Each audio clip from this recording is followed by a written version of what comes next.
what's the process right now? Let's say PK is done. So now how do you begin the next one? Like, where do thoughts come from and how do those ideas become a movie?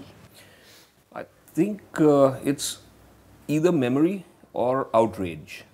They're the two things that we rely on heavily. So I love that, outrage. But outrage in Raju style, you know, which is a very humble, or gentle, almost the person that you are outraged against would also welcome it, that kind of an outrage. But that outrage is important.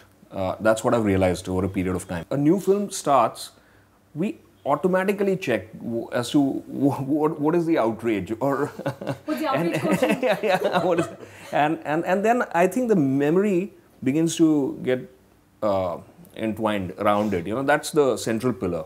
But then we begin to depend a lot on things from our lives. Not always from our lives. A lot of the times it's something that we have heard someone say 20 years ago, or read something in the newspaper. But if it has stayed in our heads, then it's dramatic or funny or emotional. Otherwise it would not have stayed. Like millions of things that go out, it would have left us.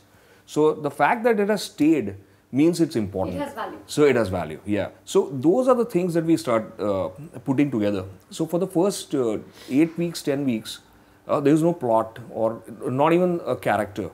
It's usually what is this film about? What are we trying to say here? And then we just keep gathering things.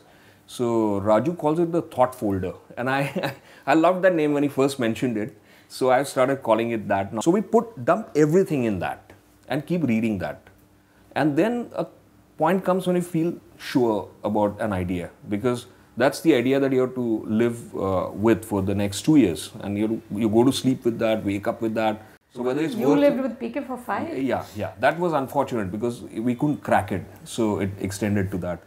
Now I should be saying 1 year, because from 2 I'm going to... Actually, the next one's going to come sooner? That's right. It's too long to sleep with someone. and from this thought folder is where the actual screenplay comes out? Let me put it this way. Actually, we work very differently from how somebody else would work, or how theoretically a book would say. They would say, take an idea, develop your plot points. You know, at this point your plot point will come, this point your other plot point will come.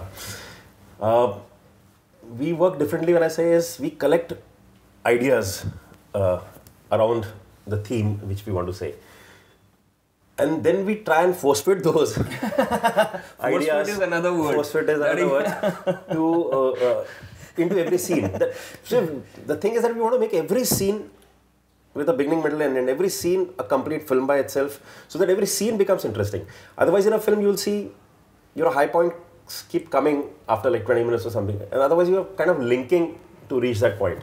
So here the idea is that every scene should be either, we call it an LCD principle, that either it should make you laugh, it should make you cry, or it should be dramatic enough to LCD engage. principle, LCD. I love it. So when you have ideas, then you have this whole drum of ideas, and you say, okay, now how am I going to fit in? Now the fitting process is, can be very cumbersome. You know, that's why I use the word force fit, because you're trying to force it, and you're hammering it from here, hammering it from there, you fit it in. Sometimes it doesn't fit in. Sometimes it changes form. Sometimes it goes away somewhere else. So sometimes you have a script in, like, I would say in a month, but to give it some kind of a form and shape will take you 1 year to do that. Yeah. I had such a great time talking to Raju and Abhijat. If you enjoyed this conversation, keep watching us at Film Companion. Subscribe now. Subscribe now. Well done.